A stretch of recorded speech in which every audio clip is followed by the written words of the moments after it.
Hello,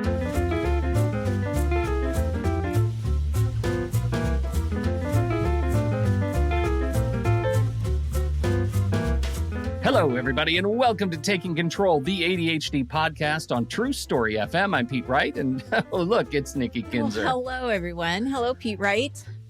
Happy ADHD Awareness Month. Yes, it is. As we record this, it's not yet, but when this finally goes live, that's where we will be, Yes. and we're very excited about that. Yes, we are. As always, it is our annual celebration, which We do all the lasts time. really all year.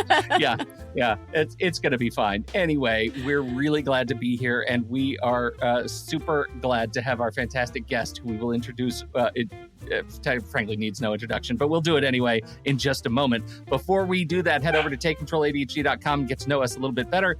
You can listen to the show right there on the website or subscribe to the mailing list, and you'll get an email each time a new episode is released. You can connect with us on Facebook or Instagram or Pinterest at Take Control ADHD, but to really connect with us, join us in the ADHD Discord community. It's super easy to jump into the general community chat channel. Just visit TakeControlADHD.com/Discord, and you will be whisked, I tell you, to the general invitation page. You can log in there. If you don't have an account on Discord, you can create one right there. And, that's where all the good stuff is happening. Even better, if you want access to the behind the scenes, to the double secret, the triple secret channels, you just connect with us on Patreon. Patreon is listener supported podcasting. And with a few dollars a month, you can help guarantee that we continue to grow this show, add new features, and invest more heavily in our community. Just visit patreon.com/the-ADHD podcast to learn more. News and announcements. Nikki, we want to tell people a thing. What do we want to tell people? We do? What do we want? What do we want to tell I'll them? tell you. We want to tell people to rate and review Unapologetically ADHD. The reviews are starting to come in, and we're so excited to see them. The ratings and reviews really help us to help others continue to share this resource with a wider audience. So if you've read the book, it's been several weeks now. Has it been several weeks since it came out? Well, by the time you hear this, it's been many weeks. So check it out. If you review it on Barnes & Noble or Amazon.com, or if your platform offers reviews, please do that. That is super, super helpful. And if you find you love the book and you want to sport it on your duds, that's an old term, I think. Just go to TakeControlADHD.com/ADHD book. Scroll down and you'll see the panel for the merch. You can get the Unapologetically ADHD merch, the I'm Unapologetically ADHD logo. You can put the book stuff on your bod, and now's the time. Look, it's October as you're hearing this. My goodness, people, Christmas is right around the corner. Let's get cracking. Consumerism does not wait. Okay, that's awful. Pretend I didn't say that part, but we would really love it if you check it out. TakeControlADHD.com/ADHD book.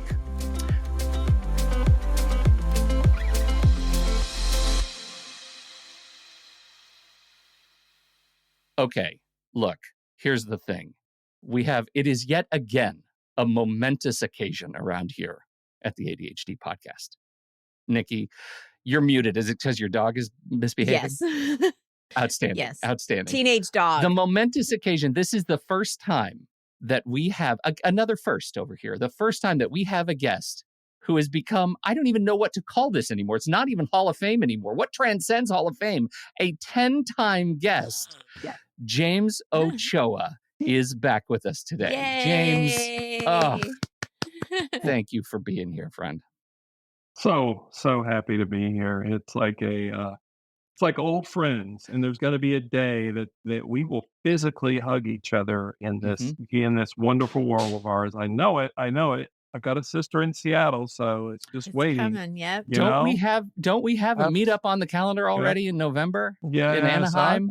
I think we just might. So that absolutely, it is.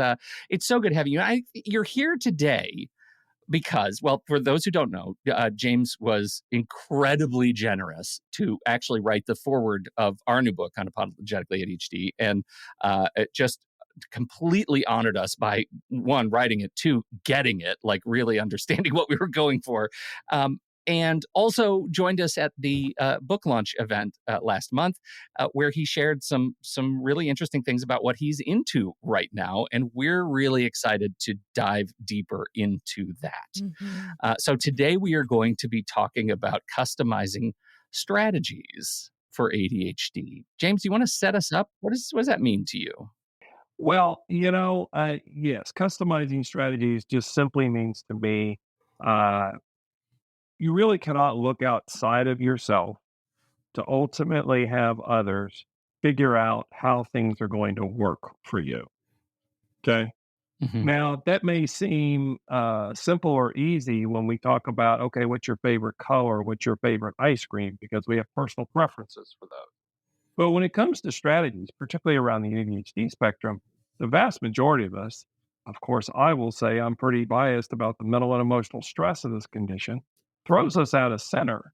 And that throwing us out of center, we believe that we don't know how to make our own strategy. We don't know what's best for us. Someone else, please tell me. Um, and I would say, unfortunately, in the field to some degree, we have so much information out there now because this is an executive functioning issue that how does someone new with ADHD wade through the amount of information, good information that's out there? It's not bad information, it's good information.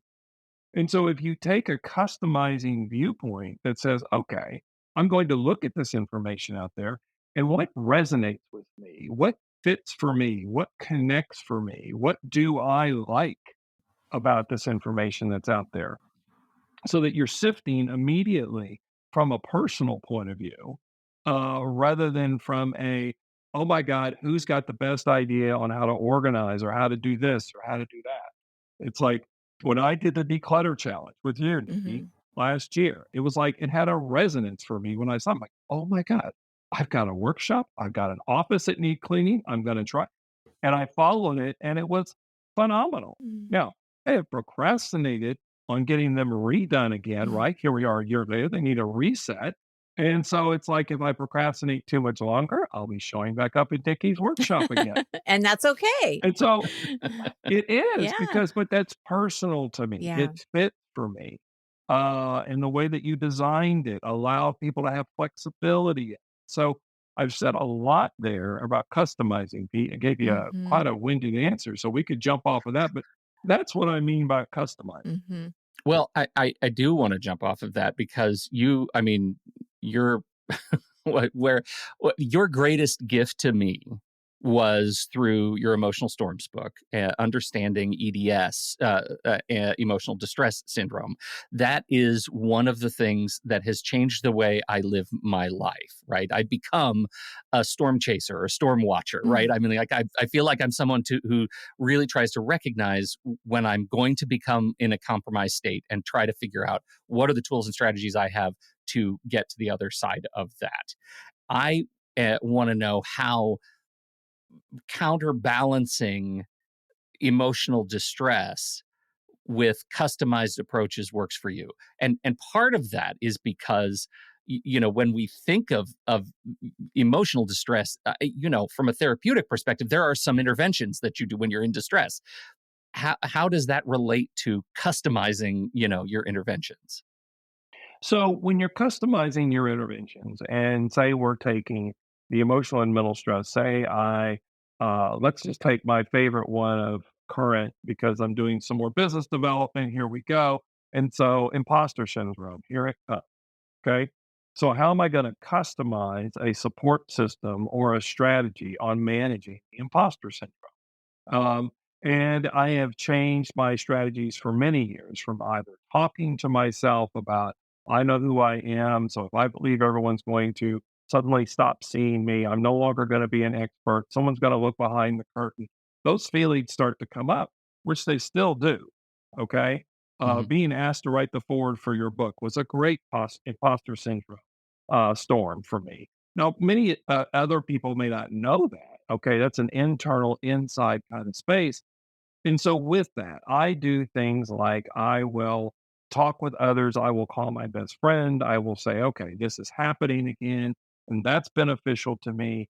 But getting through this one, there's been a difference in how I see myself from a straight point of view. And it's a little hard to describe because it has more to do on the resourcing spectrum. It's like, how do I fulfill myself or buoy myself up in this case? So if I took the imposter syndrome space, I buoyed myself up by doing things like, oh, I went and read Focus Forward. I went and read about the Mayday, Mayday, the worst storm in the world. Okay. So I helped myself by things I wrote to help myself. Yeah. And Right. I don't know where that layering comes from, Pete, but Well, because when you're in that's a what I state of talk about. imposter syndrome, reading your own words feels Hey, like they were written by somebody Right. else. Right. Yeah. right, right. And then suddenly I can go, oh, look, who's the author of this book? Oh, wow, it's me. Hey, I can He's go look at pretty my I favorite. clever. can do this. Yeah. Okay. Now, so that's a customizing strategy for something as emotional or as internal as imposter syndrome. If I took something like, okay, I got to figure out where to put my keys because I keep losing them. And for me, it's near a panic attack when I cannot find my keys when they're in the right place. Like I just looked up on my desk because I know they're in my hip bag, and so it gives me a little bit of comfort. Um, but when I put my keys in that place, and it's a strategy that's personal and feels good to me, there is a period of time in which suddenly I can start to forget that or it doesn't work anymore, right? We talk about being consistently inconsistent, and I can get really nervous about that. Like this one changed. I didn't wear a hip bag or carry a hip bag for years. My wife got one. She wanted me to get one. Okay, I got one. It worked. It sat around for 6 months, and suddenly I started feeling it, and I wanted to put my keys in there, but my keys weren't in the same place as they were before. So I go through this little trepidation and nervousness. Is it going to work? Is it going to work? I try it, and it works, and it kind of starts to connect. Okay, that's what I mean by personal. I played with it. It feels a little tenuous. I'm not sure if this is all those things are normal, but now my keys are living in my hip bag, and that's where I know where they live. They might have been lost once in the last year. And you did it on your time frame too, which I think is really important, is that you were given the idea from your wife, like, I think this might be a good idea for you, but it sat for 6 months, and that's okay, right? Like that's part of your ADHD for it, and that's your pace, that's your time frame, and we have to be okay with that. Well, we do, and it affects others because I'm sure my wife in that 6 months probably said something to the effect of, "Are you going to use the hip bag you bought? You know, it's Right. just going to hang there," and not in a negative way, not like that, Right. but yeah, the supportive. You really wanted to, and I just wasn't ready. Mhm. When was I ready? When I was ready. Mhm. Mhm. And so that's what we have to go back to, Pete, is Mhm. this when am I ready? When do I know it fits for me? There's that internal guidance. There's the, radar system inside me that I can connect to now that has been there all along. It's just been wiped out with stress. And until we start to deal with that mental and emotional stress, we can't even feel that barometer inside of us. Yeah. Well, it's been there all along, but also intermittently reinforced with negative responses because I can go months and have my keys always hanging right there on the wall on the little hook. They're hanging separate from the rest of the family's keys because then I can see them. And when they're not there that one time, it's invariably the one time that I have to leave the house right now. And that's when the panic attack, that's when the emotional storm actually hits because I'm at a point of readiness and my accessories are not. Right. And that's the challenge. Exactly. And so when those things happen, you can't predict them. And you can't predict Yeah. them, how do you resource them? I immediately, when I hear you say that, I'm like, okay, what's my backup plan? Yeah. Okay. I always think I know where my wife's extra key is to my car in the bureau. Blah, blah, my head goes Mhm. right through that. So I think personal strategies are super important and customizing is critical. But the second layer is important. It's like, okay, what's the contingency plan if something gets missed here? Because that can always help me feel like I'm a little more resourced as well. And for some people, are like, God, I can barely get one strategy put together. I'm like, you start putting these together over time and you start really trusting yourself and you feel good about what they are. You begin to think about, okay, well, if this happens, I'm going to make sure this is over here so that those support each other. We all do that naturally. I mean, think Mhm. about when you go to get dressed and you like preferences of clothes and you go, okay, this green looks good on me. I'll put, this beautiful little brown hat on. I mean, Mhm. it's like you're customizing there. So why not customize into your own life? I just really want people on the ADHD spectrum to understand you have it inside of you. Mhm. Okay. Yeah. finding it, getting in touch with it, sifting for it, all those things are critical. Mm. I love that message because I think it should be diagnostic at the level that we take for granted what we already do naturally and think we're incapable of doing it, right? I was talking to somebody just this week, and he kept telling me that he didn't feel like he had a lot of self-awareness. And I'm like, actually, you do. You really have. I mean, first of all, you have self awareness that you don't think you have self awareness, right? Right. That And is the ultimate own goal, yeah, right? yeah. And I'm like, and then I kind of pointed out some different areas where no, this is you being aware. And so I think, yeah, I think it's so easy for the ADHD mind just to assume that, oh, well, this isn't going to work because it's never worked before, or I tried it once and it doesn't work, and something the strategy doesn't work, or something's wrong with me. And so we're trying to break that. Yeah, yeah. But I do have a question for you, because you've mentioned this a couple of times, of resourcing ADHD, and I just want to be really clear what that means.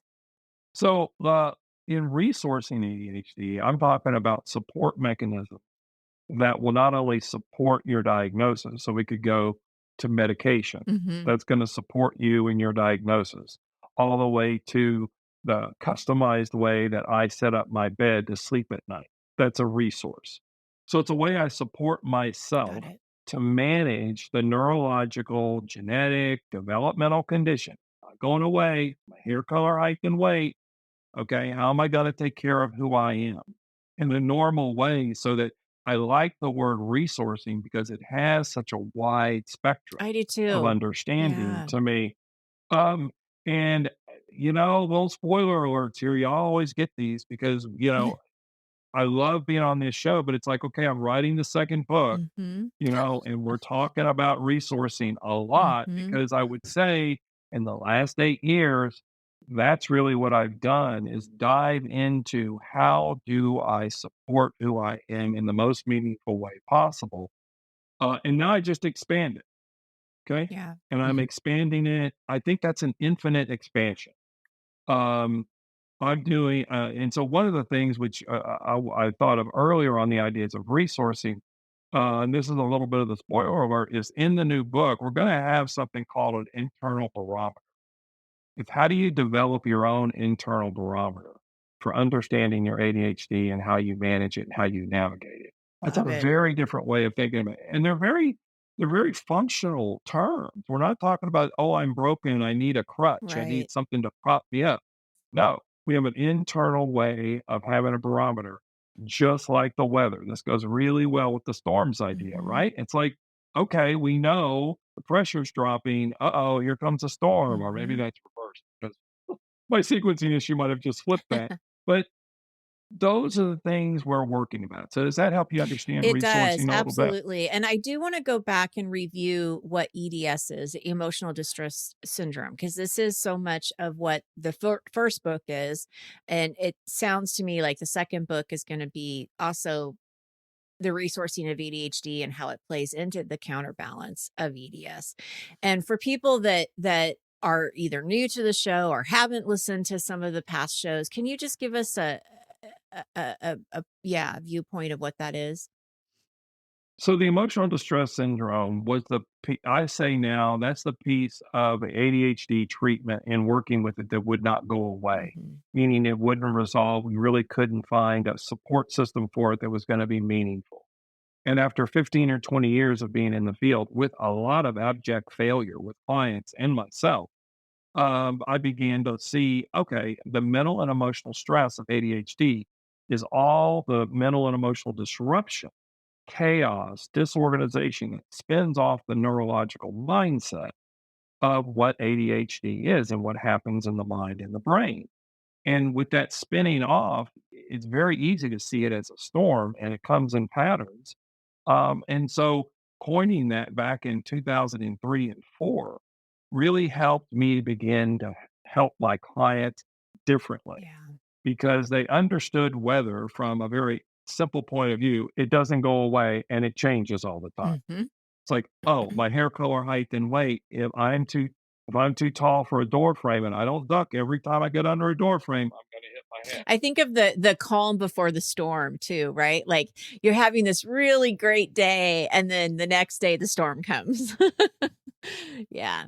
Yes, yes. And so that internal kind of space of ours of kind of reading our own weather patterns is critical. Yeah. And that's what this customizing comes into, Pete. That's where it starts, is being able to do that and stay connected to yourself. Can we sidebar just a little bit on how the brain is working in and leveraging resourcing from the perspective of neuroplasticity, right? Like we know our brain is constantly rewiring itself based on signal. H- How does that, what is your perspective on how that plays into EDS, counterbalancing EDS with ADHD? What's your brain doing? Well, it's it's huge in the ideas of neuroplasticity. If you look at post-traumatic stress disorder as a disruption to the body and the mind and the soul and all these other pieces, and we talk about the emotional distress syndrome of ADHD being a micro trauma at the very least, right? That I'm constantly disrupted. So I have these little disruptions going on. So mind is in a state of hypervigilance or awareness or using mental energy in a way it may not necessarily need to, but it thinks it does. So when I start becoming aware of my ADHD, I begin to educate myself. Those neural nets begin to calm down to some degree because now I know something I didn't know before. So the hypervigilance is like, oh, okay, that's how my putting my keys in this position works. So over time, when you continue to do that, you begin to relax the brain in a way much, very much like it's a metaphor only in the muscle idea, but the idea of relaxing a muscle. So as you do that, you're freeing up mental energy, you're freeing up capacity, you're freeing up creativity, you're freeing up a sense of relaxation. Now, suddenly, I can wonder about things, I can be curious about them. So, curiosity and wonderment and observation, all those things are key elements. What you get out of the major storms and understand where they've come from to begin customizing and building kind of this next step. And so when you're doing that in the brain, and this is what they show with mindfulness, what they show, with ongoing support of compassion and empathy for yourself, the brain starts to rewire itself so that it has a sense of a reservoir. It's like I feel resourced. I feel like I have backup. I feel like 2 or 3 things can happen, and I'm not so thrown off my game that 2 years later, I try to figure out which way I am again. Mm. And that happens to us with ADHD all the time. People who are untreated, they're like 2 or 3 storms happen in a row. I see it time and time again. Someone who's 40, 45, life is doing well, never been diagnosed, completely get thrown off their game. Career, something happens, something major happens in the family. They can't get themselves back on like they used to. Mhm. They can't use the same kind of energy. And so for those individuals, this whole idea of neuroplasticity is you get into a space of customizing kind of how you look at your life, you relax into it to some degree. It changes the neural patterns in your brain. I am so less reactive, not completely unreactive, as my wife would help to remind me, but it's much better. You know? Yeah. It W- has, and my meditation practice is at an all-time strange high. I'm doing some meditative practices right now, that are just really deepening my sense of resource, in some really fun way. Mm. Well, I think what's so beautiful about that is that it happens. I think the rewiring happens. It starts happening pretty quickly, right? And I guess where I'm going with that is especially when you're dealing with micro traumas, right? The lowercase t traumas that we all live with, right? Like, how long does it take to use these like resourcing tools to find that place of positive self image again, right? Where we actually can like ourselves again. Well, I think you start having wisp of that positive self-image come through. You feel good for a little while. You can almost compliment yourself. You can hear someone's compliment from someone else and says, wow, that was a great strategy you came up on where to put your keys. And you don't immediately dismiss it, Mhm. okay, or discount it. And so it happens in small ways, Pete, but it's like you start feeling a cool breeze come through every now and then. It's like, "Oh, I almost felt happy today. Oh, wow, I did feel happy last week Yeah. for a little while." And you'll notice and those things grow on themselves, but remembering that when we're talking about rewiring the brain, we're also talking about, moving the Titanic. We're moving something that's got, a huge ship to it. Maybe the Titanic's not the best metaphor in That's this a case. pretty dark metaphor, James. Thanks for taking us there. That's where my brain went. It's like, Let's let's say go to a luxury liner. Right, Yeah, yeah, yeah. let's cruise utopia into a of the luxury seas. A liner. That's really my nice brain. yacht. Yes, yes. Exactly. I have a nice yacht that's got a 4-bedroom yacht that I Right, could, Yeah. yeah, right. yeah. Yeah. Like the yacht I could send you the picture of my wife took next to me. I'm like, I had told my kids, we're gonna sell our home and just buy Buy this yacht, and this. this is what we're gonna live on. Yeah. Did you know we 'Cause were that's how much it yachters now? Ahoy that's how much it's polloi. gonna cost me. I'll be living on this, pier here outside of Seattle. Yeah. Uh, Right. but what we did just right here was flip a little bit of a possible storm. Right. Here I Mhm. am an expert. Oh my God, I throw up a dark metaphor. What do? I'm able to, with good friends, feel safe, laugh about it, and Yeah. run the other way with it and go somewhere. Now, that's neuroplasticity. Mhm. Okay. Being able to run those highways and feel really good about this. And maybe I'll have a little imposter or reflection 24 hours from now about, oh my God, I can't believe what I said. But I don't think so. Mhm. I don't think so. I feel safe. And that's another key element to this. Mhm. When you're looking at ADHD treatment, you've got to feel safe. You've got to feel heard. You've got to feel validated and witnessed. All those things to me are, by the way, on the resource, Yeah, yeah. as well. All those things are critical. That's why I love the term neuroplasticity. Like it's in the name, like it's rubber. The, Right. the the entire metaphor for me is look, when I'm confronted with something that's causing me to go down one path, I have to bounce, right? I have to go in a new direction. All right. So here's a fun space to think about because this will reference the show we did, I think, a year ago when Nikki so graciously set you up Pete, in the most beautiful way. So we were going to look at your life history around your video taping, Great, which I went great. back and Yes, listened I to. remember. That was I wonderful. remember. Yeah. Yes, yes. I'd be interested to know, how's that feel now? But it's like thinking about thinking about back at that space, okay? That's neuroplasticity in its best accord because you can go back and mine things and get things from your life history you didn't know were there. I have such an incredible one that I grew up in, such a loving, chaotic, immersed, disorganized family.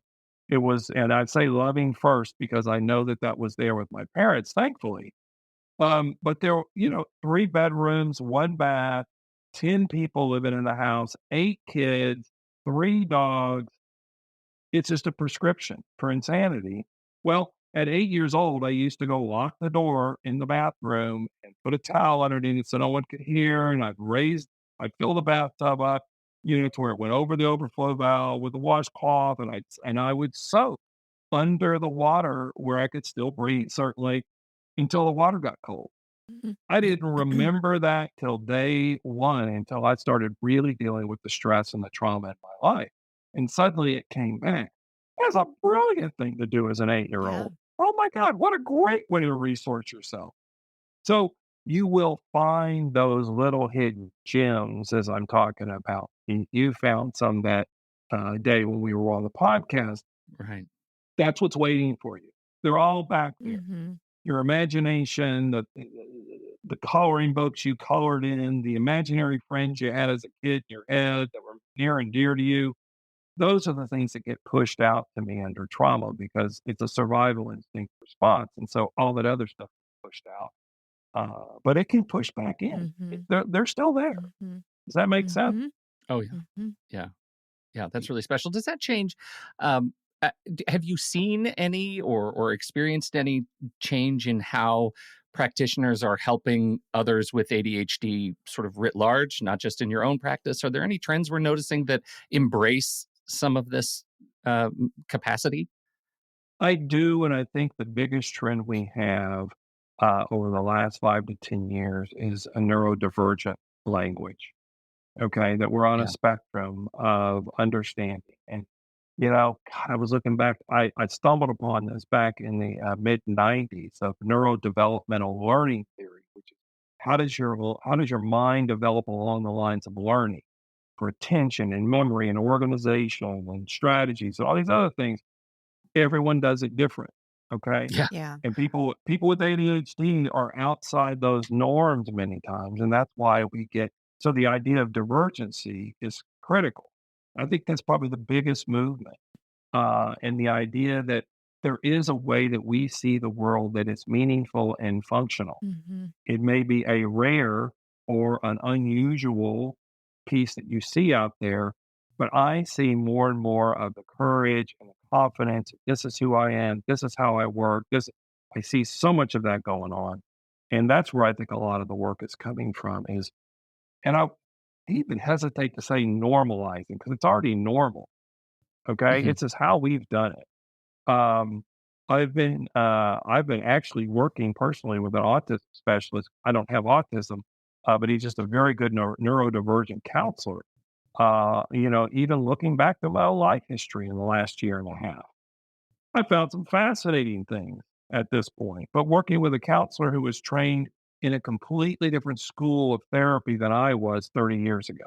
He Hmm. was trained 12 years ago.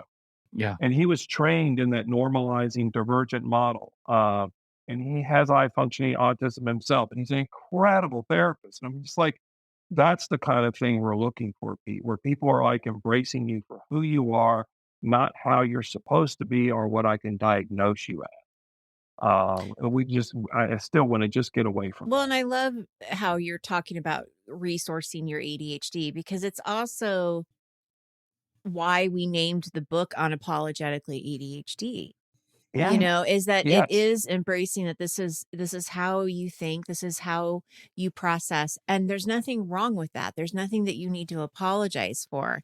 And when you're resourcing your ADHD, you are supporting yourself and advocating for yourself. And I think that's such an important message that we're not here to fix it. We're not here to give you step one, two, three, and four, and this is going to make everything okay. Like it doesn't work that way. Yeah.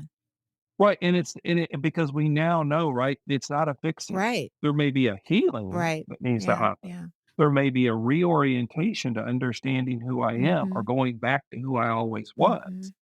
Mhm. Um, and I think those things are critical. And you're exactly right. Mhm. Both of your new brilliant book about ADHD, unapologetically. I love the word because it's almost difficult to say, but not really. Right. And it It's grabs hard to you, spell. you know? But when you say it, you go, "Wait a minute. I don't have to apologize for Right. anything. I can be who I am and what I am." And so it's got such a great context. But that whole book is about customizing. Yeah. Yeah. That's exactly why I loved it. That's Mhm. why I was so thrilled to be able to write the foreword for it. Mhm. Well, and I think when you talk about neurodivergent language, the fact that we're starting to see and hear people who come on this show who talk to us about how ADHD is not a is less effective to think of it as a single spectrum, but more like an abacus, like a 30-row abacus, because everybody is weighted with ADHD in different areas differently, Right. right? And it's not just attentive and hyperactive, right? It's there are many different sensory experiences that go into ADHD, and I think that language is something that's so satisfying, and it plays straight into this resourcing conversation. And I guess if I'm a listener of this conversation, I'm thinking, okay, let's just say I take Pete's abacus metaphor. What is our 8 a.m. day one strategy for figuring out how to start resourcing my most impacted experiences with ADHD? How do I get to know myself at a way that I can start resourcing? And that space to begin with gives you a completely different framework because suddenly I'm looking at it not as something that is wrong with me, but okay, this is where my challenge sits. And so I know that between 10 and noon every day, I get distracted or my medication starts to wear off or my boss is always going to come in and do X, Y, or Z. Huh. if I looked at my abacus, I could start, and here comes another critical thought for me. This is a piece of a strategy that I learned in 2009 when I did a neuro science executive coaching program, which is a critical change factor for me on the ADHD spectrum because it started looking at the science of the mind and how it develops insight and action. Okay. And one of the simplest things you can do on that, if you took this, it's like, what on my abacus in a way I could have never thought would help me resource that challenge? I wonder what I could use. So you start doing this kind of, curious observation, but you use what's called open ended questions. How could I see it in a way I haven't before? What of my resources could work for me in a way I might not have ever used? I wonder what is a good friend who could help me think this out with me. So I'm kind of walking around the outside of it. The mind works in such a beautiful way for insight and action that when you ask it open ended questions like that, it can pop out insights and actions that create enthusiasm and natural motivation. And this is that I'm excited about it. Okay. It's not a linear process in the brain that says 1 + 1 = 2. Sometimes I can have those insights immediately that we would call epiphanies or insightful thinking, or I get it now. We all do this naturally, but you can practice this element of resourcing by just using open ended questions in where your challenges are in life. Uh, that is that's something I learned 14 years ago. Mhm. And it's just such a critical insight to the brain that if you don't know that, we use it because you go, okay, I brainstorm and I come up with an idea. What if I used open ended questioning all the time to resource my ADHD? Mhm. Which, by the way, is what I've been doing for the last 14 Mhm. years.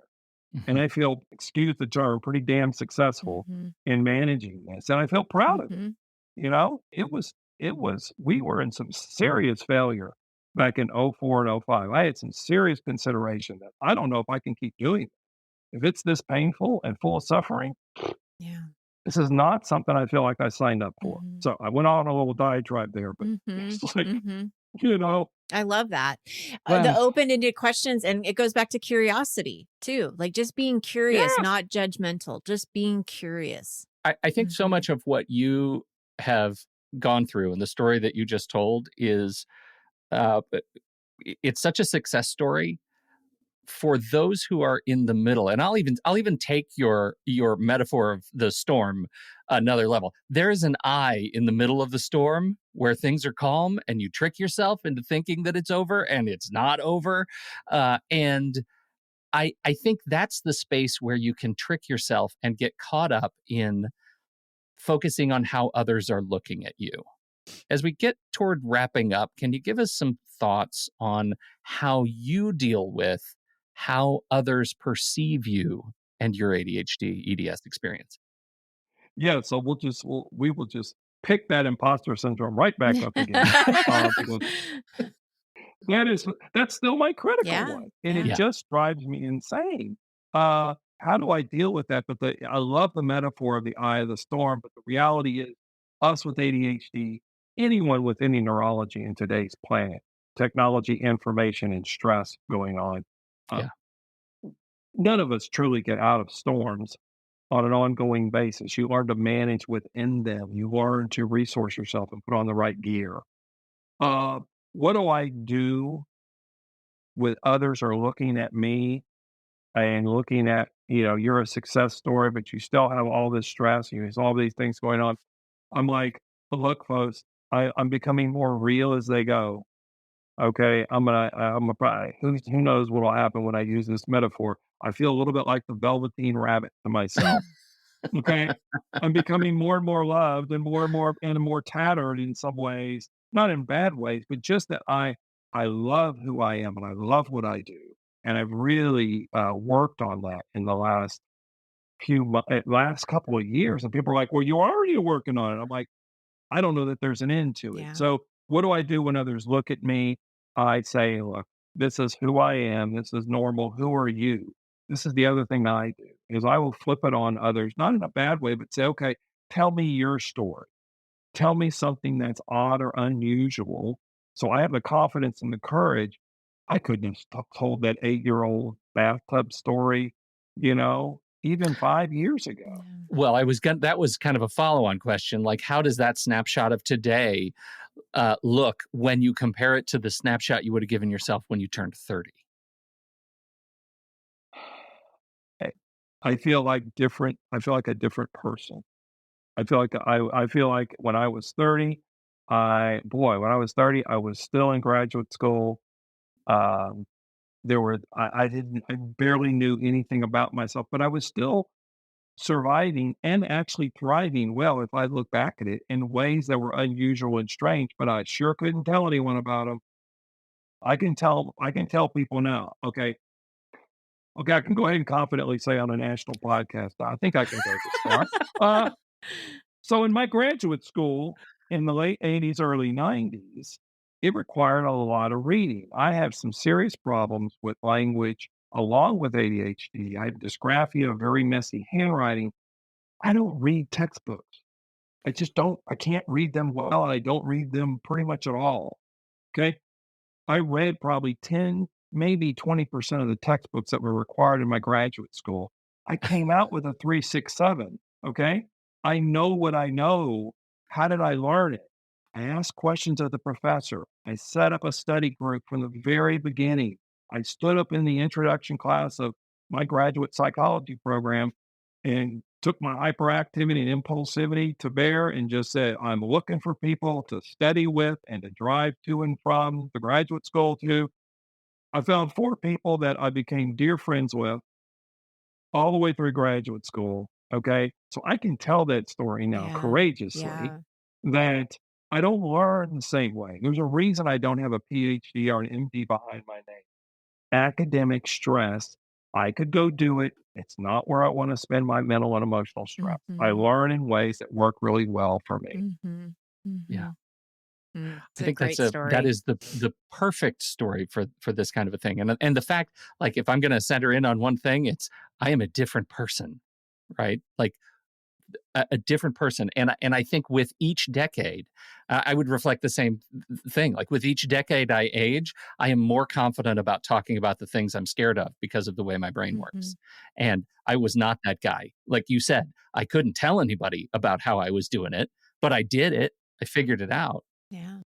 And it's what you did, Pete, when we did that podcast way back about your life history. Really, seriously. I mean, you marched through that. You learned some things. You'll continue to learn from it, and you're not the same person. Yeah. And Yeah. that's neuroplasticity, right? Right. That's Right. change. That's all these things happening. So I do feel like, I'm 63 and I'm a little coming out of the final shell into the back end of my life. That, by the way, my current goal is living to 111 because I like one. So Me triple too. one sounds good to me. Yes. Okay.